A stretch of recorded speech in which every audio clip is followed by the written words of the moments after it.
While switching gears now, the impact of global warming and climate change is intensifying in the Himalayan region.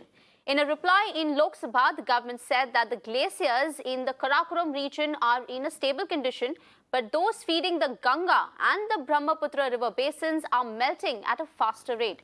The government highlighted that the melting of glaciers have a significant impact on water resources of the Himalayan rivers, further adding that it also increases the risk related to glacier hazards due to enhanced number and volume of glacier lakes.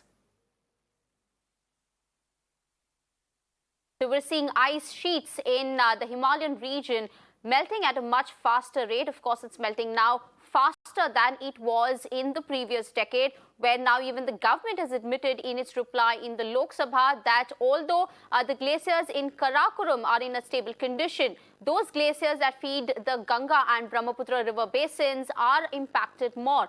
I'm joined by Dr. Anjal Prakash, Research Director at Bharati Institute of Public Policy. Thank you, Dr. Prakash, for speaking to Mirror now.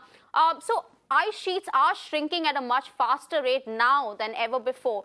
But I'd like to know from you, what is the impact this could have on the habited regions of the Himalayas?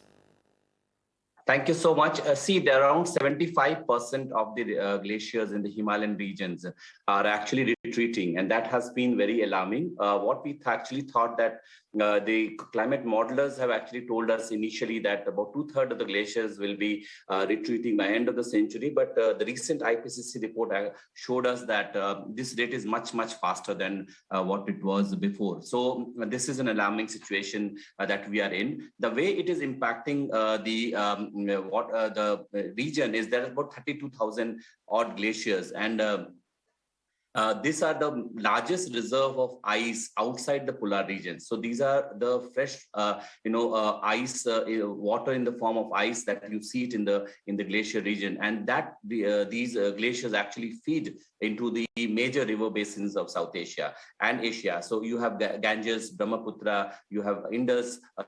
These are the major regions which actually covers about 1.3 billion people population in the entire Asia, which is fed by these rivers. So the water changes and the water regime changes in the glaciers are going to be impacting the rivers drastically. I'll give you one example of there are millions of springs in the region, in the Himalayan region, which actually feeds into the rivers and make the river flow downward. Now, because of climate change, the springs are actually drying up, and then we have recorded that there are about a huge number of springs have almost disappearing, and this has a huge problem for people in the hilly region.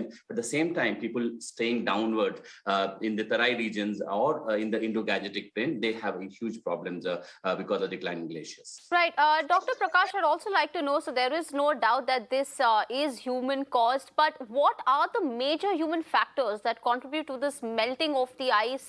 And can people in their own little capacity mitigate those actions that are causing harm to the environment?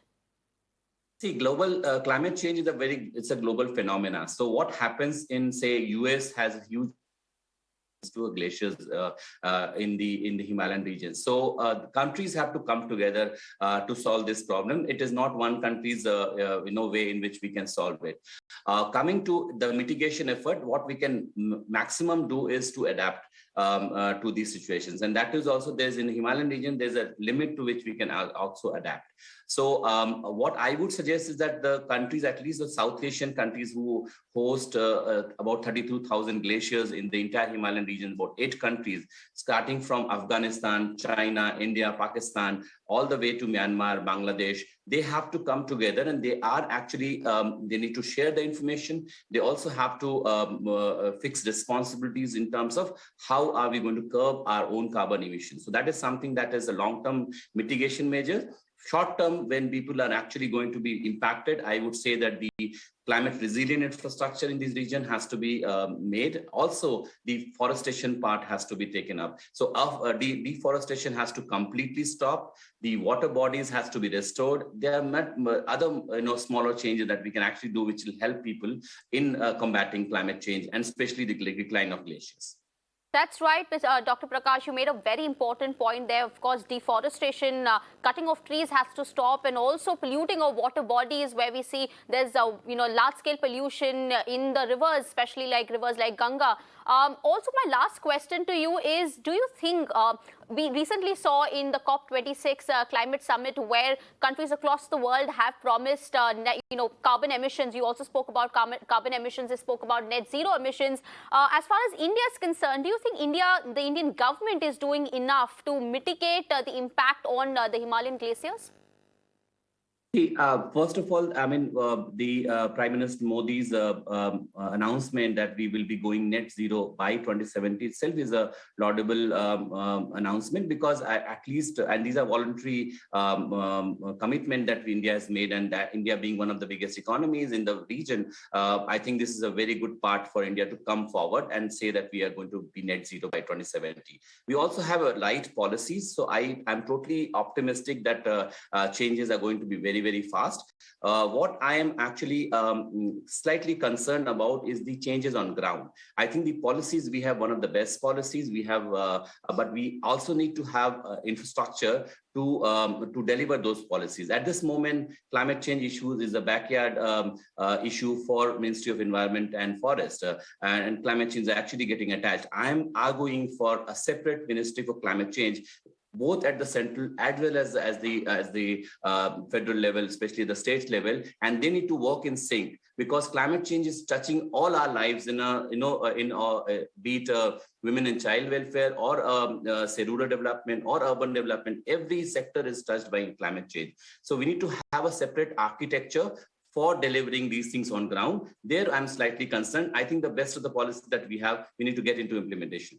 Absolutely, we need a game plan to sort of prevent this impact on the glacial melting in the Himalayas. Thank you so much, Dr. Prakash, for speaking to Mirror Now and sharing your perspective.